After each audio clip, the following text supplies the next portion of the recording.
तो देश ही चुनौतीपूर्ण है, संविधान के ऊपर चुनौती है, लोकतंत्र के ऊपर हमला है।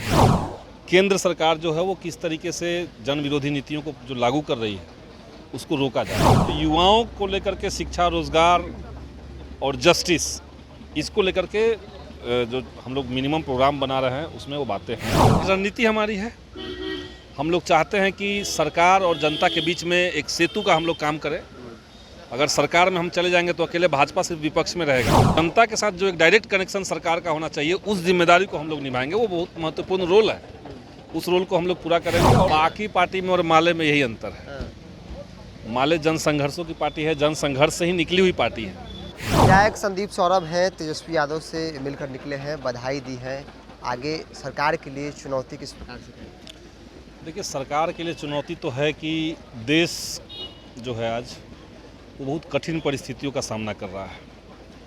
तो देश ही चुनौतीपूर्ण है, संविधान के ऊपर चुनौती है, लोकतंत्र के ऊपर हमला है। तो ये एक चुनौती सरकार को रहेगा कि केंद्र सरकार जो है वो किस तरीके से जन विरोधी नीतियों को जो लागू कर रही है उसको रोका जाए। एक तो ये चुनौती है।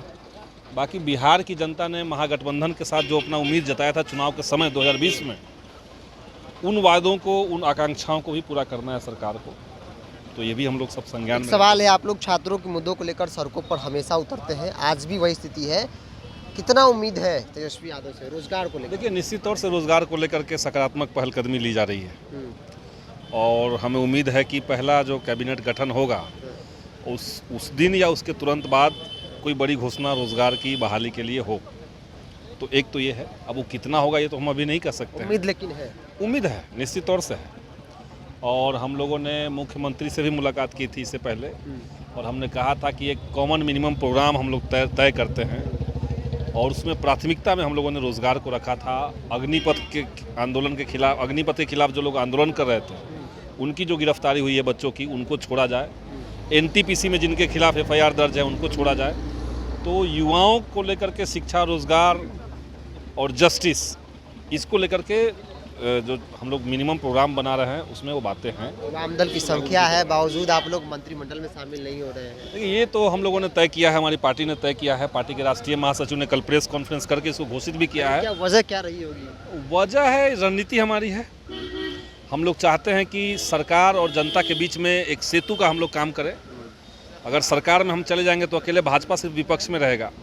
तो जनता के साथ जो एक डायरेक्ट कनेक्शन सरकार का होना चाहिए, उस जिम्मेदारी को हम लोग निभाएंगे। वो बहुत महत्वपूर्ण रोल है, उस रोल को हम लोग पूरा करेंगे। और सरकार को सरकार के संज्ञान में जनता के मुद्दों को लाना, लगातार आंदोलन का साथ देते हुए सरकार कैसे मजबूती के साथ जनता का काम कर पाए, इसकी गारंटी करना ही हमारा। देखा जाता है कि सत्ता में आने के बाद नेताओं के संघर्ष कम हो जाते हैं, लेकिन वामदल का संघर्ष जारी है। बाकी पार्टी में और माले में यही अंतर है।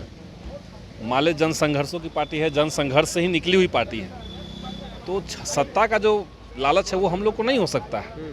हम लोग के लिए अपने उसूल, अपने मुद्दे, जनता के जो स्वार्थ हैं, जनता के जो हित हैं, वही हमारा हित, वही हमारा स्वार्थ है। चलिए, विपक्ष में रहते हुए भी संघर्ष किया और सत्ता, चूंकि आज महागठबंधन की सरकार बिहार में बन गई है और वामदल का निर्णय है कि वो नीतीश कैबिनेट में शामिल नहीं होगी, यानी कि जनता और सरकार के बीच पुल का काम जो है वो वामदल करेगी।